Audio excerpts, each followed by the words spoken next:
Don't say that. Hello everybody, welcome back to another live stream. The name is Hengest. That's not my real name, it's just my gamer tag. I'm joined today by my fiance, Sweet D. She's making her, that's not her real name either, that's her gamer tag. She's making her face cam debut. She's very shy. After all this time, I don't know how many videos we've made together. I guess I never expected us to make videos together, but I also kind of did, being a content creator and all. I think I was definitely a content creator when I met her. And so I guess you could say it's been a long time coming. She's a sloucher, as you can see.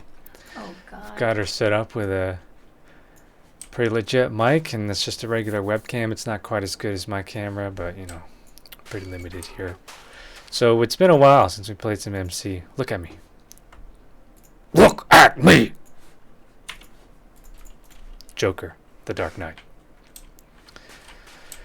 Yeah, we both kind of forgot how to play MC, and I was looking at the recordings, and we haven't played since like early February, or at least that's the last time I backed up this world. So it's been some time. It's currently March 30th. We're under quarantine by royal decree. Just kidding. We don't have monarchy in the United States, and we never will. But we are living under borderline martial law right now, fighting the coronavirus, aka COVID-19. How long have we been in quarantine? The days blend together. It's been a while. Maybe like going 3 weeks this coming week. 3 weeks or so. I think we No, were, it hasn't been that long. No, we were like one of the first states to take action, just because I think we had the first confirmed case. Yeah. I think. Basically, the month of March 2020 has been dedicated to fighting COVID using our most powerful weapon, which is social distance. And so, our economy already crashed. We're probably heading into like the greater depression at this rate. We'll see what happens. You know, we're staying positive. Sweet D and I are healthy. We're focusing on our health. We're not eating junk food. We're not smoking anything. And we probably have immunity, but we don't know until after we get tested for the antibodies. So we're just doing our part and making sure we don't spread anything because we might be carriers or could have been carriers. And we've been living under the duress of overcast and rainfall here in the Great Northwest. Are you going to start playing anytime soon? Yeah, I will. So yeah, it's been dark and rainy and in quarantine. So these are tough times, ladies and gentlemen, tough times. That is why we're playing MC, because the sun always shines in MC. And with these shaders, it looks very realistic too. It actually gets to your psyche a little bit. But our objective today was just to find a new space and build a new structure. We set out on this quest a long time ago, like a month ago, and kind of just left off right here. And oops, we don't want to lose the lead. If I recall, I did bring some mats, some materials. Looks like just a whole bunch of stone bricks. And then we'll go and find a location and just harvest some nearby wood and whatever other materials are nearby to build a nice little A-frame. So A-frames are kind of an old school architecture. I actually grew up with an A-frame that my parents owned, though we've never lived out of it. And I was always very perplexed looking at the A-frame. It's just like this big triangle, very standout structure, old school design. I'm not sure when they first came into popularity, but they've been making a resurgence, especially amongst the hipsters. You know, young people our age that are either building homes or buying homes inspired by the A-frame. And so Sweet D likes A-frames. We're going to build one today within MC and see how it goes. Oh my gosh. What's wrong? Nothing. Just my game. Okay, well, I'm going to let Sweet D pick the location. Night is falling. And you pick it. We just got to make sure we don't lose our trusty... It's a mule, right? Enchilada. She's our pack mule. And she's carrying probably tons and tons of bricks. Many stacks of stone bricks. I just transported about 700 pounds of RL blocks in my car, which is not meant, it's not a truck. It's technically a hatchback. It's not designed to transport huge amounts of masonry materials. But I made it work. Stuffed 700 pounds of concrete and blocks and rebar into the car and transported it to my domain in the middle of a quarantine. You guys should have seen Home Depot. It was pretty intense. They closed off all the entrances, blocked them off.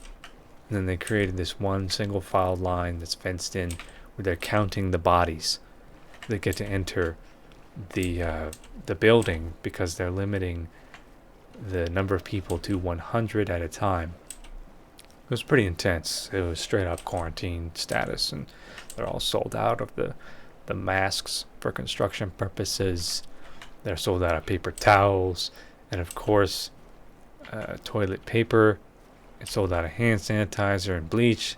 It's pretty intense. By the way, I got a new setup here. We're trying quite a few different things. Dang it. Can you stop for a second? Sure.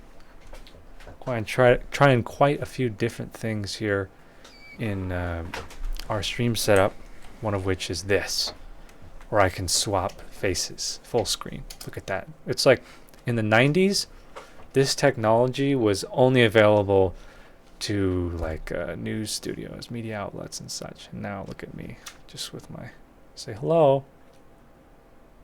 Say hello. Who, me? Yeah. Just with my little wireless number pad thing. Switching scenes like that, pretty sick. I know, I'm a techie. But anyway, the reason I did that is to say hello to Allow Seek. What's up, man? Thanks for stopping by and saying hello. Alright, Sweet D. Continue. Pick our spot. Pick our spot for the A-frame. There's got to be some trees nearby because I don't have any lumber on me, and I'm not so sure if you do. I do not. Do you remember how to check your inventory? Yeah, E. That's right. We got to remember how to play this game. It's been a while. So this is a frozen biome here, frozen. And we just came from a mountain biome. We built a mountain house. So I think we could use a change of scenery, especially since it's been such a difficult winter. Very cold. We just had a massive hailstorm today. So even though it's almost April, we are still not through with the ice. And so I don't really want to play in an icy domain right now, at the present time. The reason we are now setting out for a new home is because that's like basically what we're doing in this survival world seed, whatever you want to call it. I recently introduced Sweet D to the Nether, and the last time we streamed, our objective was to build some ender chests so that we can access our most valuable materials anywhere in the world, as long as we have an ender chest. And so I've brought one with me, which means that all our best stuff, like my diamond tools and my diamond gear and all the other rare, hard to find crafting materials, are in our ender chests. We both have a separate inventory. So it's pretty OP when you're playing the game in co-op and you get to use 2 ender chests instead of 1. 2 for the price of 1, mind you. Do you see this dolphin freaking out as well? Man, I wish I could swim like that. Keep moving. The more I stop, the more problems the mule has with this strategy. Is that a village up in there? What's going on? Why'd you come? You stuck me. Don't break the mule. I see some lights up here. It could be a village or it could be lava. It's probably lava. Plus, it's in a frozen biome, so let's keep moving. No, I'm pretty sure that's a village. What makes you so sure? No idea. You want to check it out? Not really. Okay, keep moving then. You're not being very decisive and you're being slow, so I'm gonna pick the spot. You Did you lose me? No, I'm right here. Right behind you. All right, we'll pick the next biome that is not this frozen one. What is that? Oh, those are armored skeletons up there. To my knowledge, and the map system in Minecraft is it's so clunky. It's not easy to figure out where you are in your world. The best way to do it is to write down coordinates like on a piece of paper or in a notepad or something, so that you can just find your bases that way. Because if you want to explore your seed and build, like 10, 20 different bases, connecting them all on the same map requires you to like build a gigantic map on a wall and then combine like 30 different smaller maps. And then that's all centralized. You can only look at it and access it from one geographical location. Just not that into it. So until MC Mojang, whatever, implements a kind of seed-wide map system, I'm not even going to worry about mapping my stuff anymore. I already got really frustrated with it, especially because it could be carrying your maps, and then you'll get killed, and then you'll lose the map, and then it just ruins everything. So we're just going to use the coordinate system for as frustrating as it can be sometimes. It's kind of the best way to get around still. So we've been playing some Animal Crossing. That's the only other game we've been playing recently together, at least. And as it turns out, the co-op in that game is pretty bad. I would go as far as to say that that game itself is pretty bad. Oh my gosh.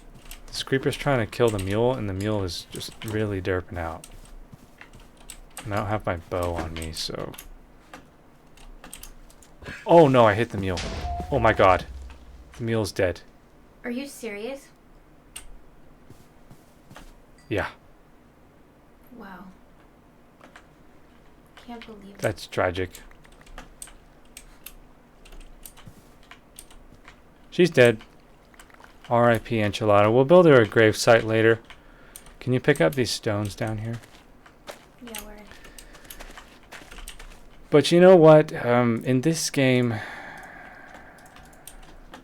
the mounts are so clunky.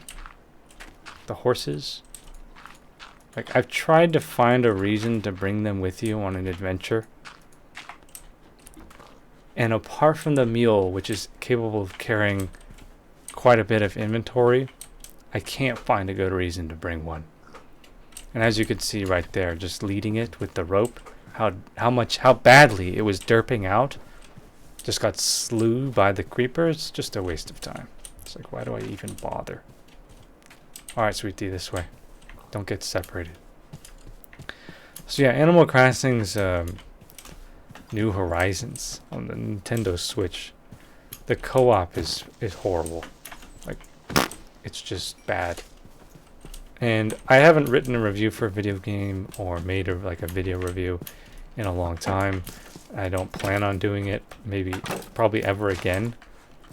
But if I were to make a review for Animal Crossing, I would probably thrash it pretty hard. And the co-op is a big problem for me. Like, that's the reason we bought the game. So, in order to maybe have a better co-op experience, we would have to buy another Switch and another copy of Animal Crossing. But even then, I don't think it would be very worth our time. Well, So then we're gonna have to play Outward. That's the only solution, right? no, I don't like that game. She's afraid of Outward. Fail. I'll get her one of these days. So what do you think? This area? Yeah. It's cute. It's in the middle of a pretty thick forest. Do you like this spot? Or do you want a higher elevation? Let's go exploring a little bit more. Alauseek says he has heard it's underwhelming and similar to its predecessors. Yeah, it is. Yeah, I've never played any other Animal Crossing game. Sweet D grew up playing that stuff. Did you lose me? Yeah, where'd you go? It's because you're Oh, not there paying you go. attention. But you know, my expectations were that it would be like part Animal Crossing, or excuse me, part Harvest Moon, part RPG, more in line with Stardew Valley. Oh, foxes.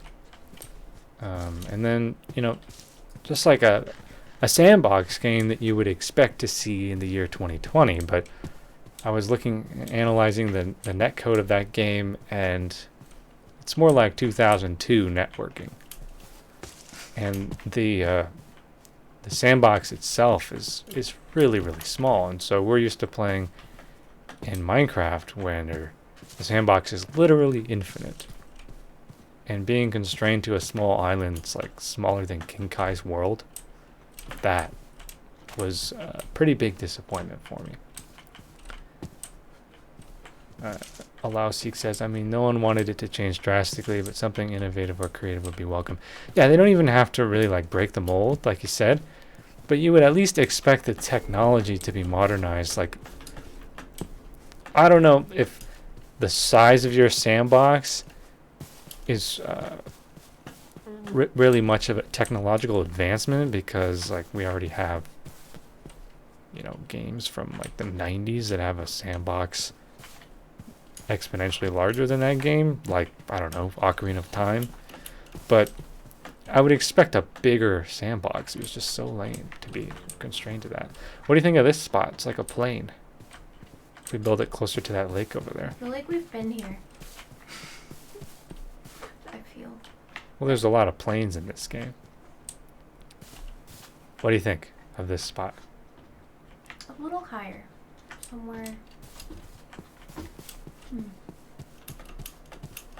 I think it's a great game. It's a very well done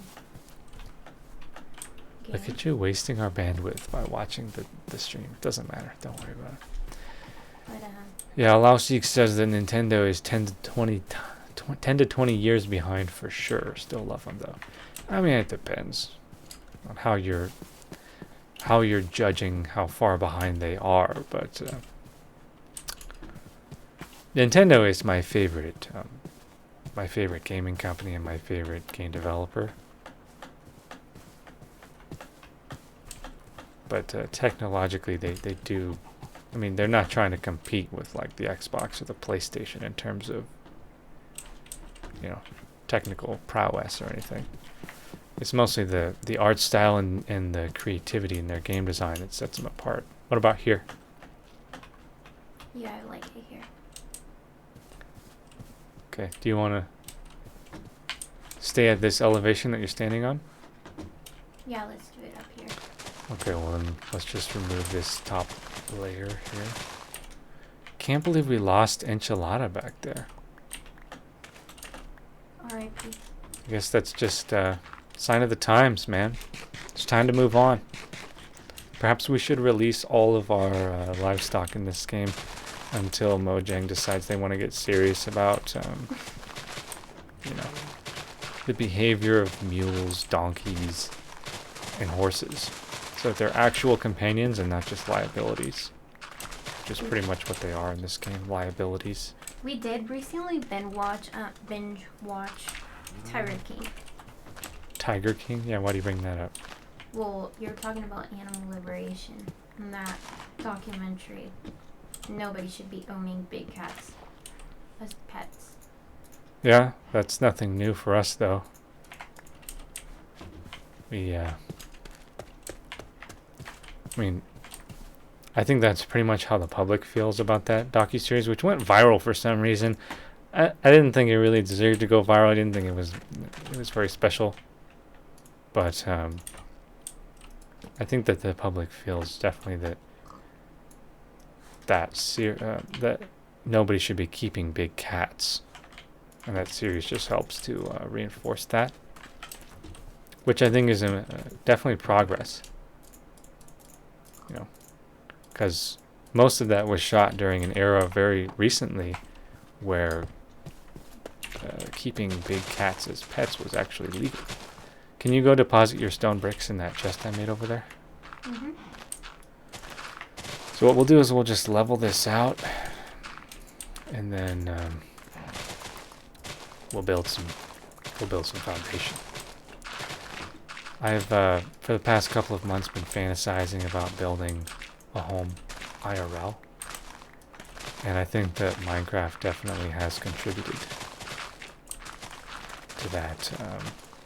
I won't call it a fantasy, because fantasies are things that are not realistic and not likely to occur. I'll call it a plan. My plan to build a home in the near future.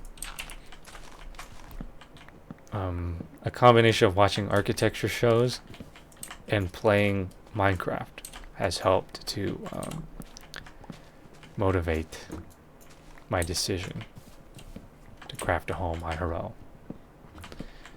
And the type of building that I really, really like versus traditional building. Well, I guess masonry is very traditional, but the type of builder I am and the type of buildings that appeal to me most are stone buildings, masonry.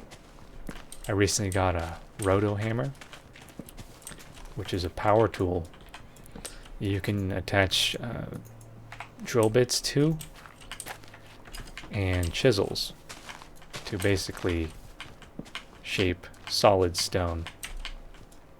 Chisel at a rapid rate.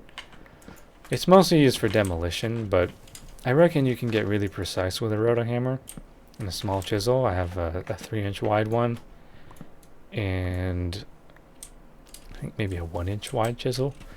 I think you could really get down to sculpting with roto hammers, which is pretty exciting. So I'm definitely going to be building up my roto hammer skills. But the house design I have in mind is basically stone. And so it comes as no surprise that's how I prefer to build in MC. So let's go ahead and lay down a foundation here of stone bricks.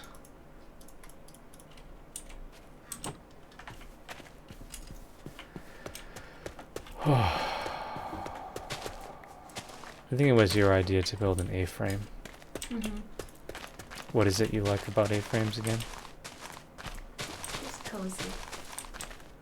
They're small. You ever been inside an A-frame? No. They don't have to be small, but they inevitably result in many small spaces closer to the outermost walls and closer to the ground. Where the outermost walls meet the ground is where they get really tight. They're very efficient in climates where you get a lot of snow. So if you're expecting to get like snowpack on top of your home on a regular or semi-regular basis, then you should consider an A-frame, because all you do is you put a metal roof, like corrugated steel, galvanized steel, and they will last much longer than a human being, and they handle snowpack very well because when you heat the structure, the roof inevitably gets heated a little bit. And typically what will happen during the day is, this goes like high elevations in the mountains where it gets very cold. As long as you've got some heat going in your home, preferably like a wood stove, because energy efficiency and like mountain hut, etc. Then the roofing heats up and it creates a little layer of water right under the snow, melted snow, and then the snow just slides right off of there. We live right by a pass called Snoqualmie Pass, and you go up there. There's a lot of homes, cabins more like, and almost all of them have very steep pitch roofs and corrugated metal steel roofs for that reason. Sweet D really likes the homes at Snoqualmie Pass. Move, pig. So, can you harvest some wood? Yeah, I can do that. Just trying to level this out a little bit. IRL, you would definitely build a big retaining wall. If you're gonna live on top of a plateau like this in order to retain that dirt.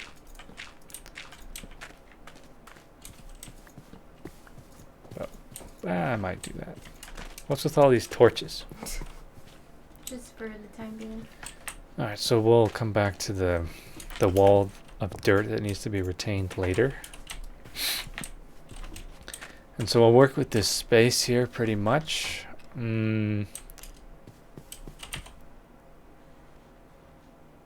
Oh, that's the saddle from the enchilada. God rest her soul. Yeah. So this is going to be probably a really long house. Long and narrow.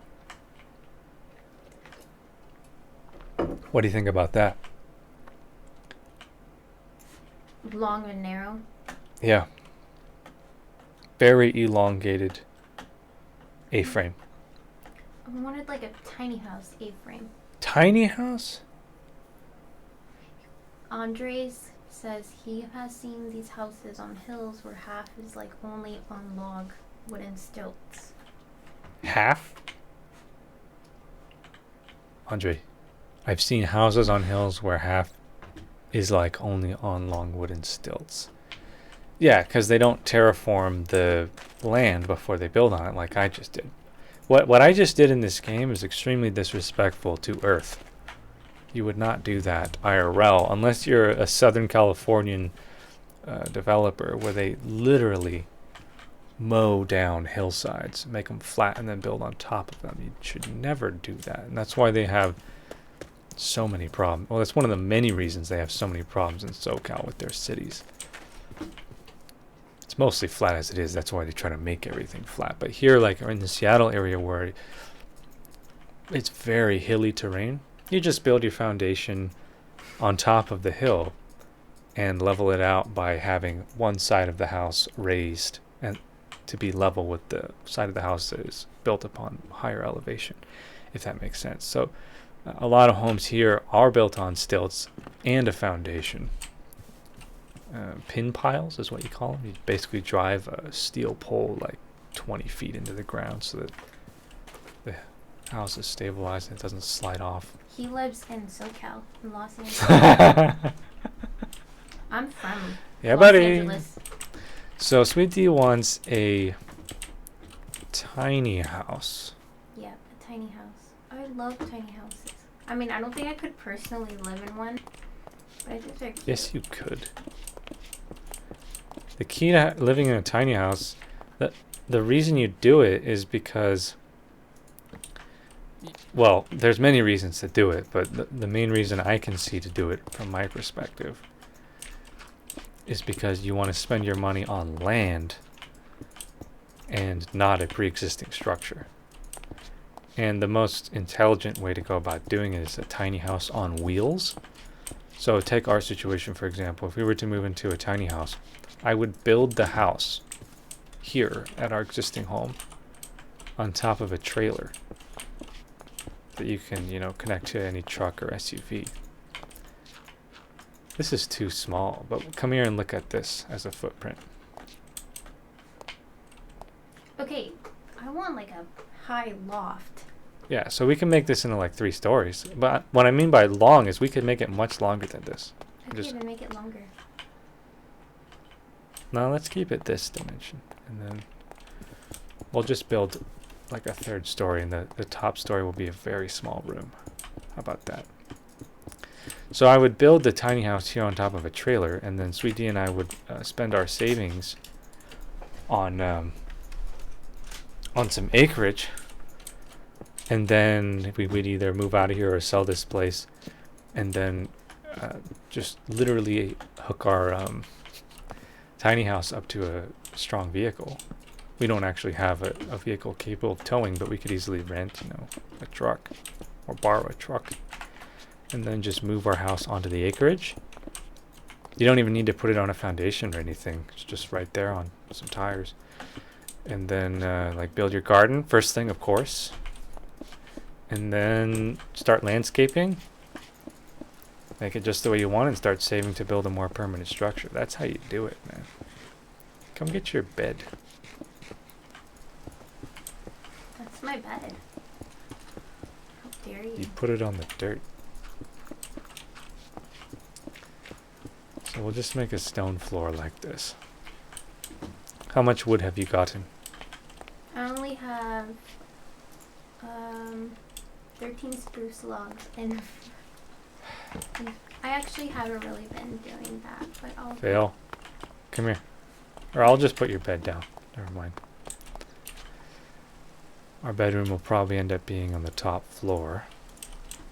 But for now, we'll just stick it right here, like that.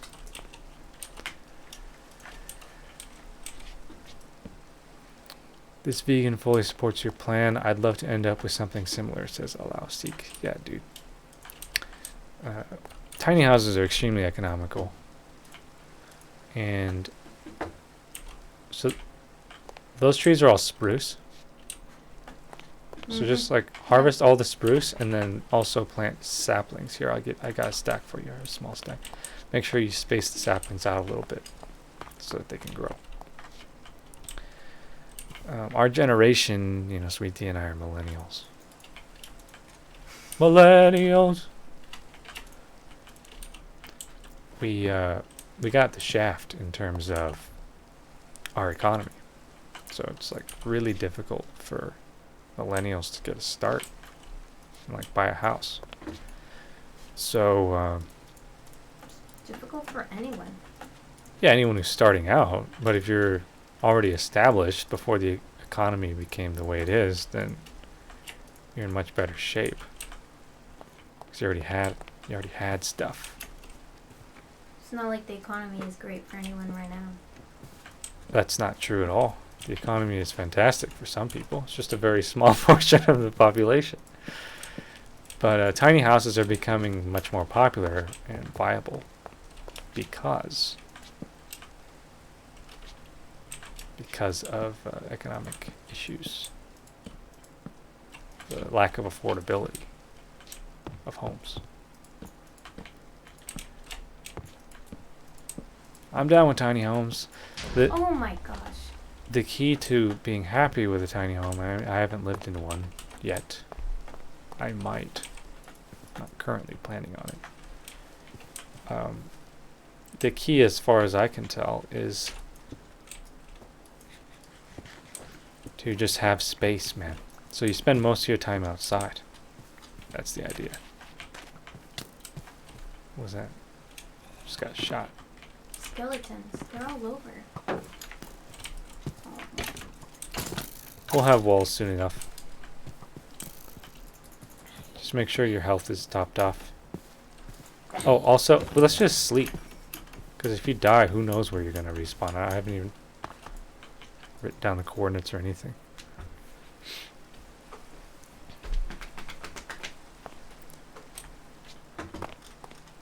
Ew. What'd you say ew for? I picked up rotten flesh. Disgusting. So, typically A-frame roofs will be... I don't know if anyone would design it so that the roof is touching the ground, but it comes close. Now we're going to use wood here because we don't want to spend an eon collecting, you know, some other material. We already built a house legit out of bricks, a brick roof, and that took a long time. So we'll just use these spruce stairs for this build. And you never want to have wood touching the ground because it will rot in like a year if you do that. That'll just be so derpy. Wait, that happens in this game? No, rot does not happen in this game. The only wood you would really use to build a roof is cedar because of its natural weather resistance and availability up until recently. It's not very available anymore because we just built too many freaking houses. But yeah, cedar. It lasts a long time, especially if you stain it. And so cedar shingles for a roof are pretty legit. A lot of more premium houses still use them because of the way they look. But they're not very eco-friendly, and in my view, more importantly, they're really flammable. So, you know, on a planet where wildfire is becoming more and more of a legit concern, you want to be careful about building a flammable home if you can avoid it. So all it takes is like one ember to just float onto your house roof and then goes up like a matchbox. If you live in dry, arid climates, it's particularly a concern for you. But even where we live, in a temperate forest, it's a concern.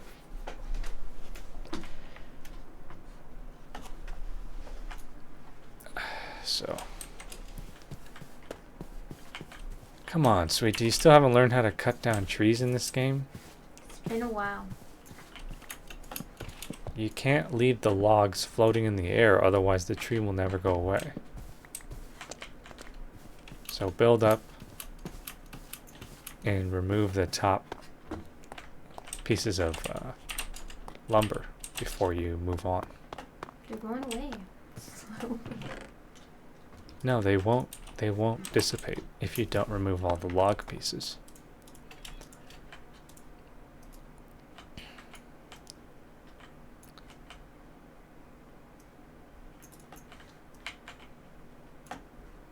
Dope. Just enough.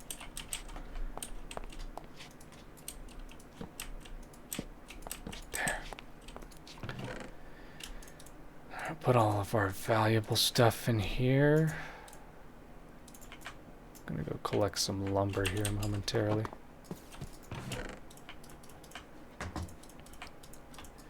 What to do with all this stone I have? We brought a lot of stone bricks and we're building largely a wood structure. Maybe I'll build a watchtower or a big stone patio or something. Andre, how do you pronounce his last name? Caseros? Yeah. Caceres? Caceres. How about that? Caceres. He says, now's the time to buy a house because of coronavirus. Yes, anytime the economy is tanking, anytime you're in a depression or a recession, that is the best time to invest. I haven't seen the real estate market tank yet, though. And I don't know that it will. Mostly what's tanked in the U.S. is the consumer economy and small business. But the devastation of, well, the restaurant industry is part of the consumer economy. The devastation is very selective because certain corporations are actually seeing like record profits. Good example is like Costco. I don't know where Amazon is because they've been pretty quiet, but I'm pretty sure Amazon is making record profits as well because of all the panic buying, people hoarding badly. And Sweet D, you know, she started freaking out before the quarantines and everything, like a lot of people. Okay, I started looking into coronavirus in like January, right? Yeah, she was watching the outbreak in Wuhan, where people were, you know, dying in Wuhan, and she was freaking out about that. And then when it came here, obviously I was thinking about an apocalyptic scenario. I mean, we don't have any experience dealing with pandemics, but you know, I like to be prepared. So I already had lots of survival food stocked up in preparation for like a really, really bad earthquake or a solar flare or what's another really bad thing that could happen here that would freeze up the supply chain? Besides an earthquake. Oh yeah, volcanic eruption. That could be pretty bad too, because we live right next to a super volcano. Well, not right next to it, but we would Nearby. definitely be getting inundated with ash should it choose to explode. It's called Mount Rainier. But I was able to tell, like, oh, dude, the supply chain is not compromised, and it's not going to be compromised. If we were dealing with a deadlier virus, then there's a real concern that, like, the grocery store workers or the manufacturers, the shipping companies, their workers would start dying, and then that's when you got a real supply chain problem. But our supply chain here has remained very strong because, like the nature of this recession, the virus itself has been very selective in who it attacks. Thankfully, it hasn't destroyed our supply chain. So a lot of people are just hoarding food that they're probably going to end up throwing away. And they're not even buying the type of food that you can preserve for a long period of time, like dried grains. Which is really sad because there are people right now who are truly living with whatever means they can, paycheck to paycheck, or they're not making any income at the moment. And for all the people who are hoarding very cheap staple foods, beans and rice, who's just sitting in their pantry, like, it's horrible. It's absolutely horrible. There's enough to go around. Yeah, the panic has been, I mean, I've been trying to calm people down since this began locally, but it's just overwhelming how people reacted and started panic buying and hoarding stuff. I don't remember why we started talking about hoarding food. Oh yeah, because we were talking about the consumer economy. So, grocery stores like Kroger, Costco, Amazon, who owns Whole Foods, Safeway.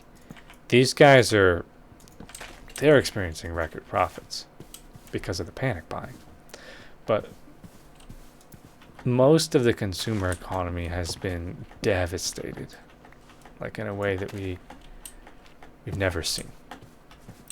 And then, of course, the joblessness resulting from very strict authoritative policies. In times of emergency, the executives have all the power. The legislature is pretty much dead weight. It just, signs off on emergency funding and such. And so the policies that we've seen, these quarantines have just destroyed so many jobs. I think I just saw an update that our nationwide unemployment is like 32%, which is historic. It's like the highest ever. And so those are the elements of the economy that are destroyed, like the consumer economy and joblessness, jobs in general. What about like the entertainment industry? Like going to a movie theater? Yes, the entertainment industry, travel, lodging. Yeah, tourism. Tourism and artistry has been devastated. All of those things have been completely devastated. But real estate, and I'm bringing this up because Andre is talking about how it's such a good time to buy a house. I haven't noticed house values plummeting or a mass sale of homes, which is what happened in '08 because we had the housing market bubble and banks were lending too freely for homes, and then it just ended up devaluing people's real estate, and kind of like the great stock market crash of was it 1929, whatever caused the Great Depression. People just started selling off their homes, or it's pretty complicated, the housing market crash of 2008, but that was actually triggered in the real estate market. That's what began the recession, and that's not what we're dealing with now. So even if you had hundreds of thousands of dollars or a sizable down payment to throw down for a home right now, the housing market hasn't crashed, at least not yet. So you're not going to get like really low sale prices. What you will find, though, is really low interest rates. because part of bringing back the economy is the Fed subsidizing the banks, giving them more money and more allowance to lend, because that brings back,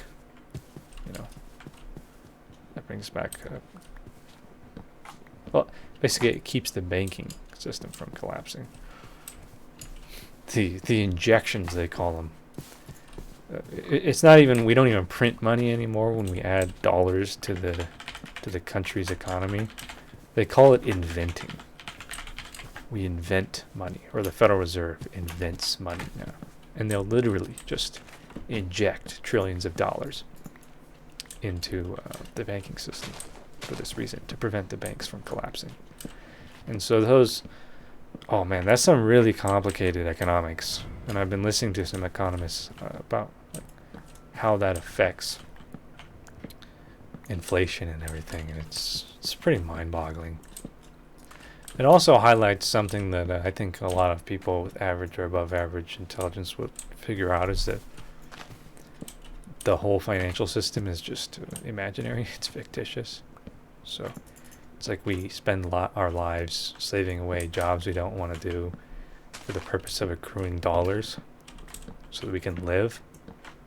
But when when the Federal Reserve just invents like $10 trillion over the course of a month, you realize, well, this stuff is just it's all imaginary. These Federal Reserve notes, they don't even represent actual resources. And so that's been very enlightening for a lot of people, I imagine. Understanding, like, wow, why am I spending my life, my time, working for money? Well, especially for people, for example, he lives in Los Angeles. We live in the greater Seattle area. These are like some of the most expensive housing markets in the area too.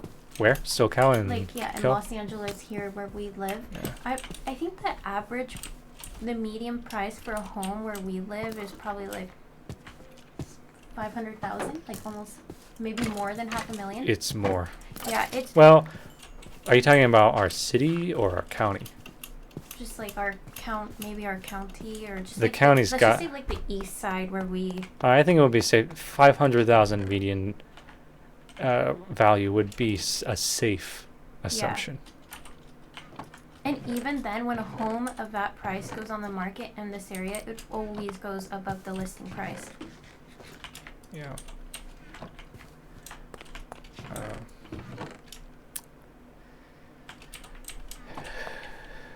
Alaustik says, I want to hope we're on the verge of a transcending. We'll see. I think we are. Yeah, it's what I just described. People beginning to understand that the financial system... Look, like the dollar used to represent something. It used to represent specie, which is a word to describe Let's go to sleep. a rare metal, gold and silver in particular. So there used to be like a treasury of actual physical wealth in the United States, like Fort Knox and elsewhere, where the government was in possession of a huge sum of gold, and that effectively represented the nation's wealth. And that was our financial system that humanity used for a long time. So it's relative to the amount of like gold and silver in the world, right? And that's how we basically got where we are. And then recently, what's going on with these? Recently, I think it would be safe to say with the advent of a centralized bank in the United States, because it would be fair to say the United States is like, New York specifically is like the modern day Rome. It's like the center of finance and trade in the entire world. And we invented the Federal Reserve, the central bank of the United States, sometime in the 1910s. It was under Woodrow Wilson. He's the one who actually signed off on it. And since that time, we tried to keep up with, each dollar represents like a piece of silver, right? And you can actually see these dollar bills that actually say like a silver dollar or something or other. I don't remember what the term is, but they're dollars that used to represent a piece of silver, basically. And sometime, I think it was probably in the 60s, they just decided, okay, we're not going to use that system anymore, and this is just going to be called a Federal Reserve note. And so if you look at a dollar bill, that's what they all say on a Federal Reserve note. It doesn't really mean anything. It's just like part of the economy. It's one of trillions of numbers that represent the total system. But the dollars themselves don't actually represent a resource. They're just imaginary. It's just a number in a computer. And I think people are starting to realize that part, allow seek, which is that dollars or any currency is just a fiction. It's part of our financial system that is only a means of trade. And so there are, of course, finite resources in the world. And we're all entitled to them theoretically or, morally, however you want to, philosophically. We should share the resources that we need amongst ourselves. And that's why we have governments, because the government is the rule maker. It's the referee in the economy. Hold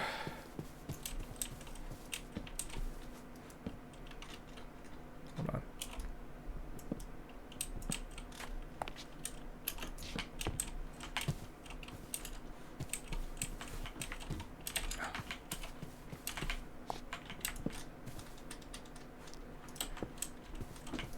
And when the federal government, the Federal Reserve, commonly referred to as the Fed, the Central Bank of the United States, just starts injecting trillions of dollars into the economy, inventing the currency. It's not like they just found a new gold deposit and mined it and put it inside of a vault somewhere. No, they're literally just entering numbers in a computer. And that's just knowledge now. Like, that's something that the government has not wanted people to understand, because it really just illuminates the reality that currency is imaginary. It's only a means of trade. And so we trade dollars in this country, or euros in Europe, or pounds in the UK, or yen in Japan, or what's the Chinese currency called? Yuan in China. They're all just like numbers that you collect and trade for resources. And I think people are now, because of the COVID situation and the global economic collapse, if you will. I don't know if it's fair to say we're collapsed yet. We're certainly in danger of collapsing, if that hasn't happened already. People are figuring that out, and that is very enlightening for people to understand that, because in the U.S. or really in the modern world, money, dollars, is like our God. It's far more our God than any religious idol, because it actually governs people's lives. And it's actually what people dedicate their lives to. It's like the pursuit of money. Which is sad. Yeah, it's real sad. Well, And so for people to understand that all of that is imaginary is really important, I think, for our social evolution, because it will cause people to think about what really matters in life. And what really matters is the time we spend with our loved ones, the time we dedicate to raising our kids, to experiencing nature. And like, for me, that's the most valuable thing, because I don't have kids. Well, I think especially right now, I care for 2 children, and right now there's so much uncertainty, especially with the children who are out of school, that they need to be nurtured, and that they I don't think they understand really what is going on. Like, Most adults don't understand what's going on. I mean, like, I feel for the children right now. Yeah, so for people to understand that money is, it really doesn't have any intrinsic value whatsoever. Dollars, yuan, yen, euros, compounds. No value. It's just imaginary. Are you planting those saplings? I did already. Okay, I got 14 more for you. Give it to me. Can you put all your wood in the chests? I have been. I think I'm putting in the wrong one.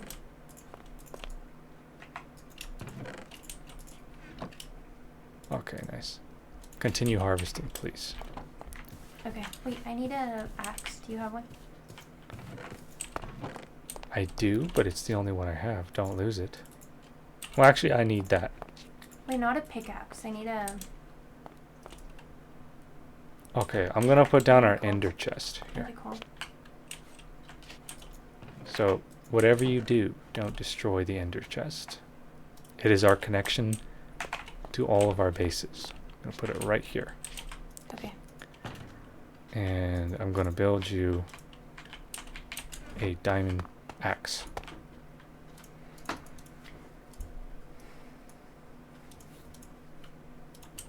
Wow, those ender chests are OP. I love them. Wow, Alausik was a German teacher for a year. He's hoping to get back to teaching. I think we know him IRL, or at least we've met him IRL. No, I don't think he lives in our... I don't think he lives in... Oh, look, Cat is in your camera.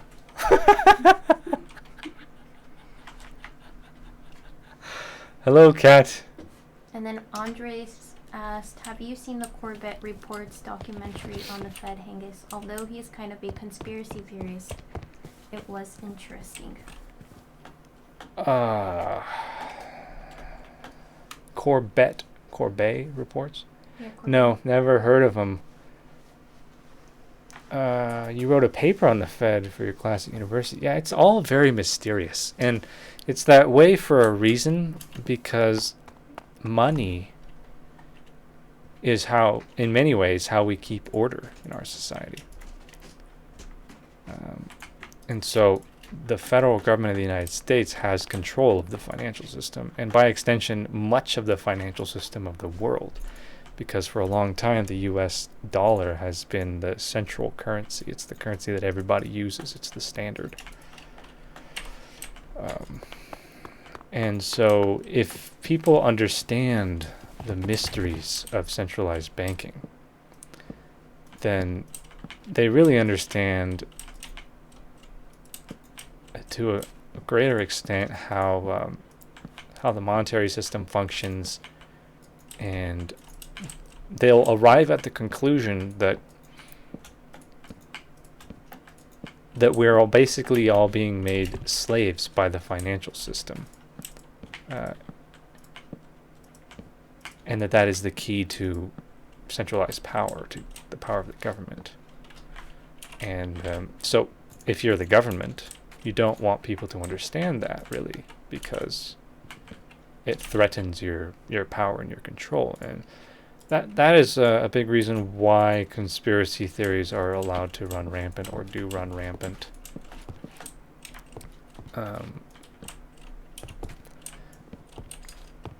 I think the overwhelming majority of people will agree that we need a government, because without one, there would be chaos. But you need a government that represents the interest of the people, not of the corporations or that's the select idea. group of people. But government is a science, and so it constantly needs to be innovated upon and changed and adapted. Alausik lives in he lives in Colorado.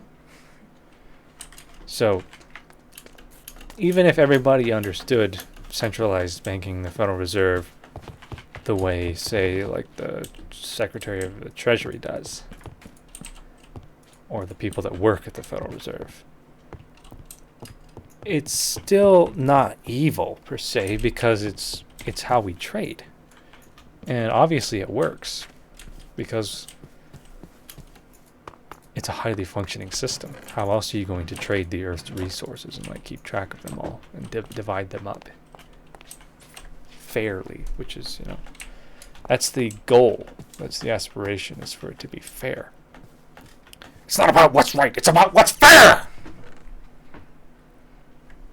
Well, that's the second time I've quoted The Dark Knight today. So the walls here, Sweet D, Mm-hmm. what would you like them to be made out of?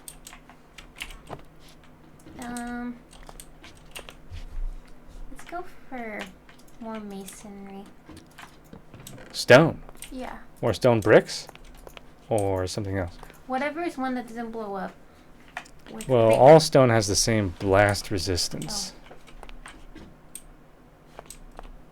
Okay, wait, let's go to sleep. And I think it would be better to build the foundation out of regular stone and then build the walls out of stone bricks. Well, we're pretty limited on resources right now, so let's just build the walls out of stone bricks now. You cool with that? Sure.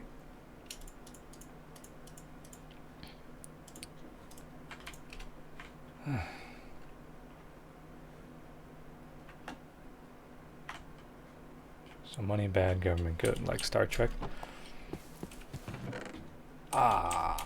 I think it's unwise to try to categorize those things as good or bad. I think the safer way to look at it, a more stable way to look at it, less open to interpretation, is whether or not money and government are necessary. And I think if you think about it long enough, you will arrive at the conclusion that yes, for the time being, both money and government are very much necessary because human beings and human society needs a lot of guidance right now.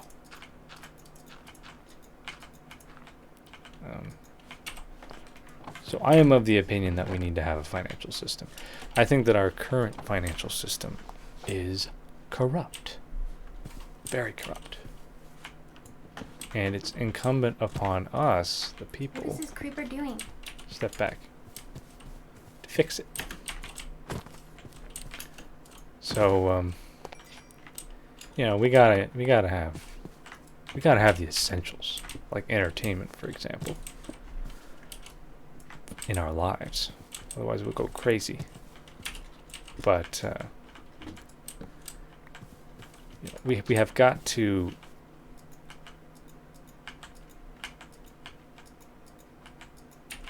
We have got to dedicate a significant amount of energy in our lives to fighting corruption and improving government and society for future generations. It's something we gotta do. We all gotta do our part. So that's kind of where I stand on it. And I don't like the way we're responding at all to the coronavirus economic meltdown. Not a fan. Not a fan of the corporate welfare. Not a fan of the injections. Sounds like liposuction or something. Or what women do to their glutes when they're trying to become more attractive. Well, it depends on who you go see. Some of them do concrete injections, which is... Oh, they go and do it because they want to look a certain way. But, yeah, the injections have got to... They've got to be regulated. The Fed basically figured out how to do that in the 2008 crisis. It's scary the way they do it. It's out of control. There's no oversight. Not even Congress has oversight over that. Anyway, that's some really, really advanced economics. And it's so much of it is theoretical because you're talking about an economy with so many people and so many factors. Nobody knows whether or not something like a $1 trillion injection per day over the course of 5 days, nobody really knows what that's going to do. It's just all theoretical. It's experimentation. And it's pretty wild when you think about the lives that it impacts. And really, when people are like, their livelihood is dependent upon how much money they have or how much income they have, and you're playing around with like $10 trillion, that is kind of scary. Needs more oversight. Botchery's here. What's up, man? Gutting Glass-Steagall was an awful idea. Allowing commercial banks to engage in investment banking is also awful. Yeah, dude. But who's going to fix it? We have to. What are we going to do? Well, in order to fix it, we, the ominous we, have to understand it. That means And we have to run for office. we got a lot of learning to do.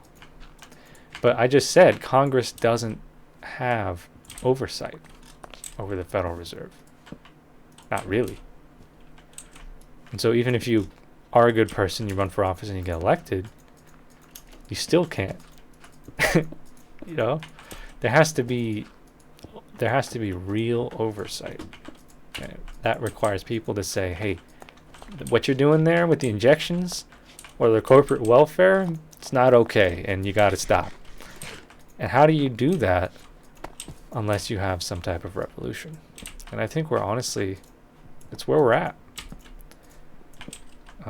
For me, the important thing is any revolution we do needs to be nonviolent because we're past that. No more violence. No more violent revolutions. We're past it.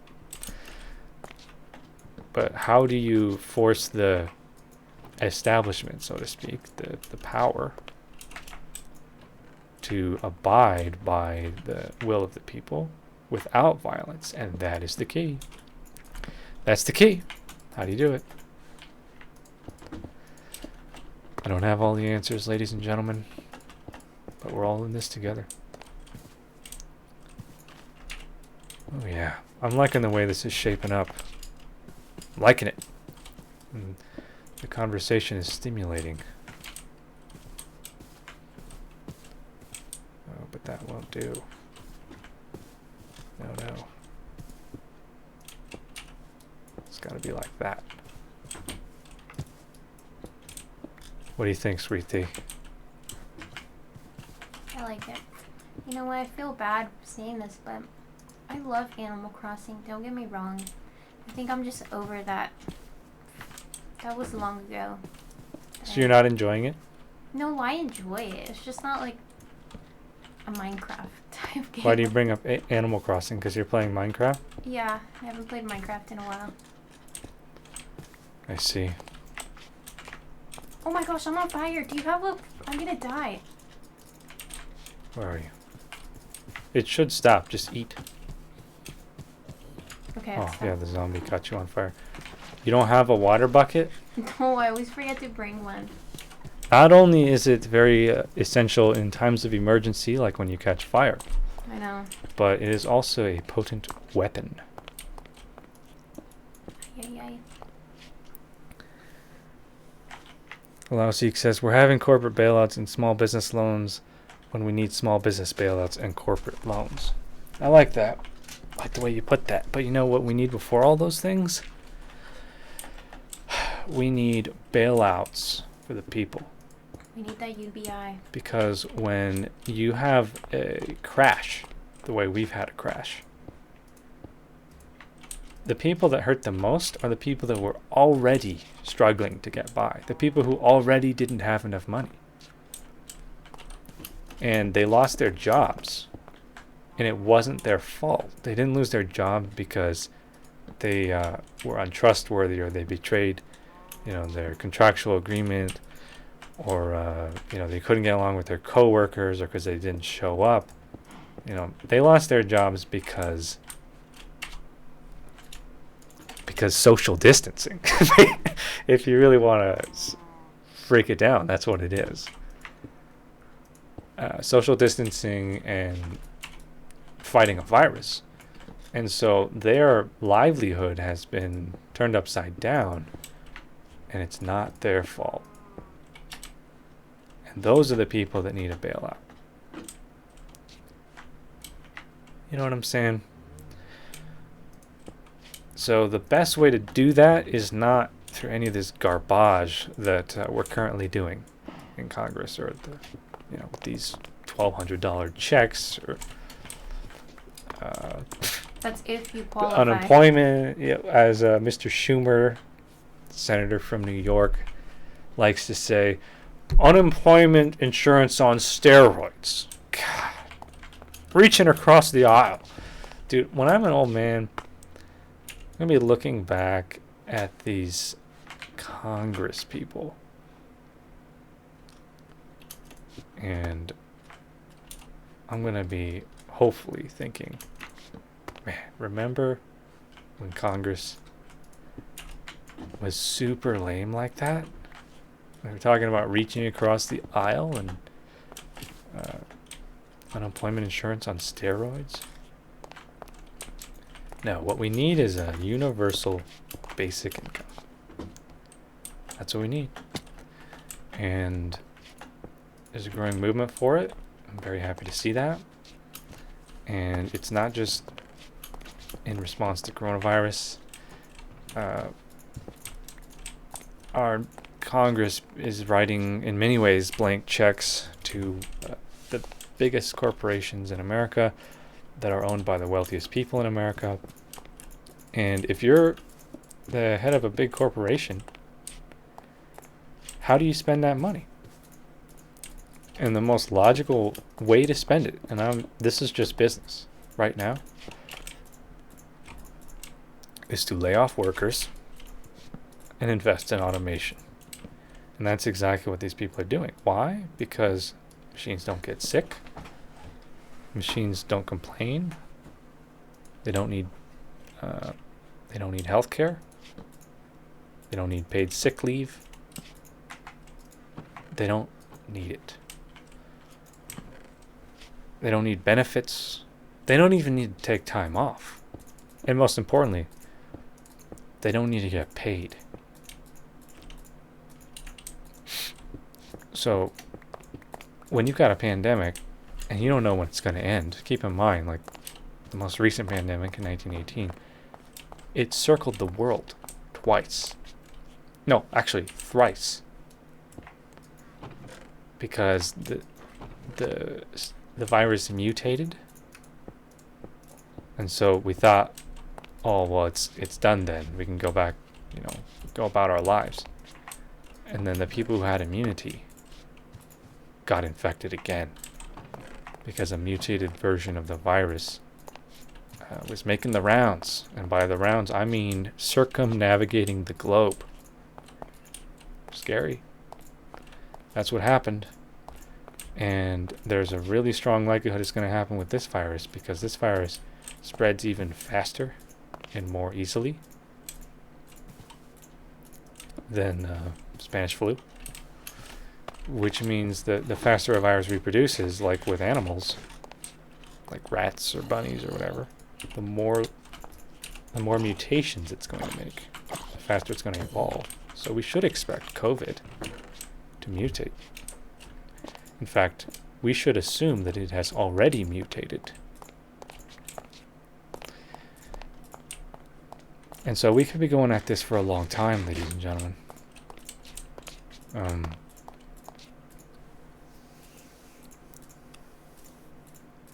And human beings are sickly. We're frail. We're weak. Get jacked up by disease. Machines, they don't care. Don't care about viruses. So the best investment for a company to make right now is machines. Machines that do the work of human beings. And in that world, which is coming, you've got to have a government that works for people and not machines. Corporations are machines too. They're just ideological ones, not physical.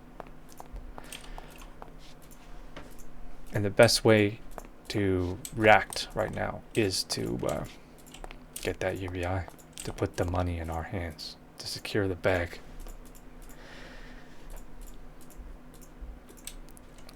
So it looks like we only have space for 2 stories here, Sweet D.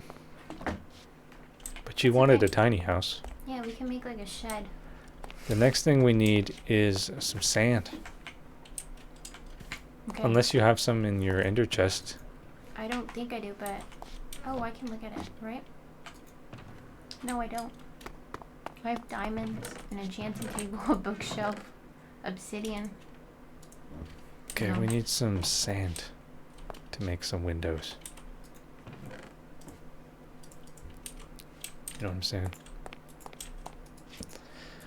Let's get some sand.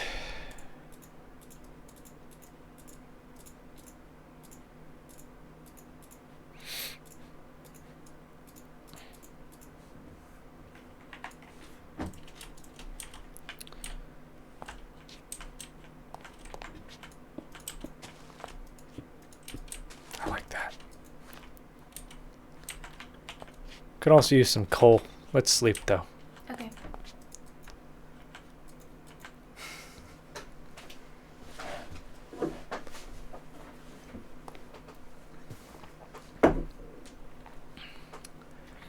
Andre going on in the YouTube chat about how corrupt our government is. They are. Yep. It's a big problem, man. It's a big, big problem.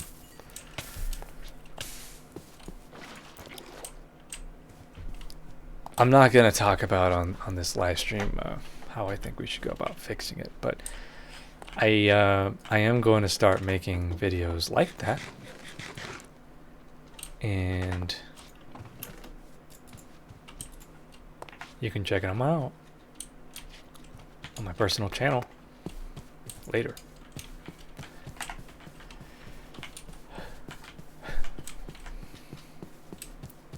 Just my opinion. Just one man's opinion.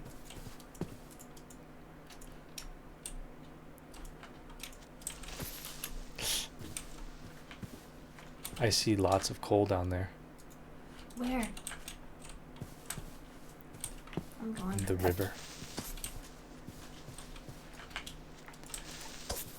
Okay, good night, Andre. Enjoy your quarantine in SoCal. Peace out. Don't forget to wash your hands. Thanks for chatting.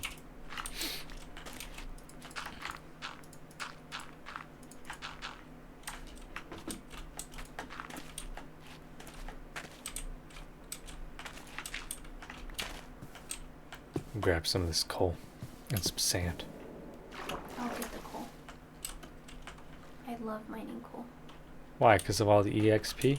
And then I lose all of it, which is the greatest part. Falling from a high place.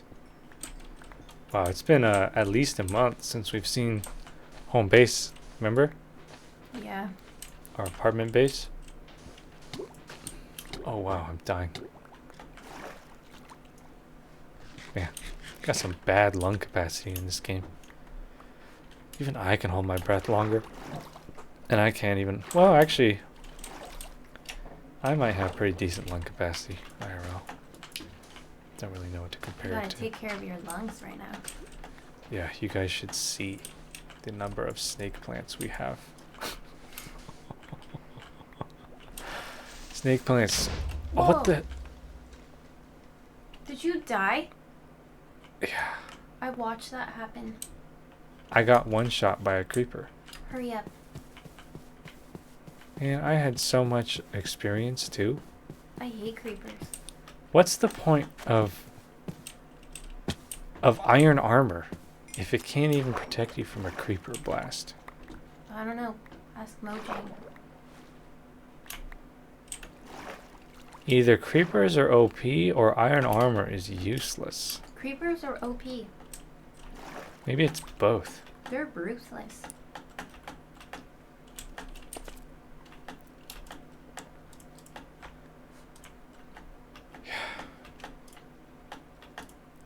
I don't remember what I was saying. Just talking about our snake plants. You're so obsessed with them. Yeah, we got snake plants upon snake plants that we have positioned next to our air filter. Turn the air filter on blast. Snake plants are notorious for their air filtration properties and oxygen production. Houseplants. And so when you're trying to avoid coming down with a respiratory disease. The best way to do that, Well, probably diet, and then secondly, lung health and so- sleep. And sleep. And don't stress. Because the other day, oh my gosh, I had horrible stress. And I could seriously feel a sickness coming on. Yep. Stress is a killer. I feel like it's hard to be like, oh, just like try and relax right now. Because everybody's saying that, but it's actually really hard. Yeah, we don't even have it that bad. I feel like I'm going to have a mental breakdown every single day. We're not like losing our home. Yeah. I'm still working. Ugh, You're just freaking out. I know. Some leader you are. I never wanted to be a leader. I'm not a leader. I'm horrible. Why does that mean you're horrible? Well, I don't think I'm horrible. I'm just not a great leader. We're losing daylight. Should I get my light? Your ring light? Yeah. Go for it.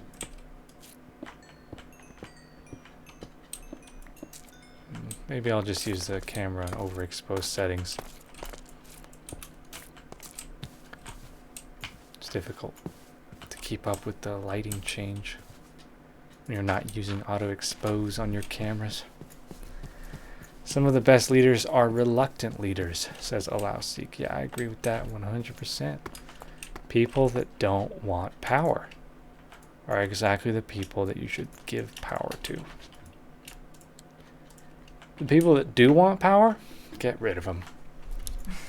Don't vote for them. And if they try to take power, you gotta stop them. That is a dead giveaway. Is when you've got somebody who's like, yeah, you know why I want to be president? Because I want to be president. We had somebody like that recently. His name is Pete Buttigieg. Can't figure out why he wanted to be president. Just like to talk about why he wanted to be president. Just popularity contest for him. And people like that cannot be allowed real power.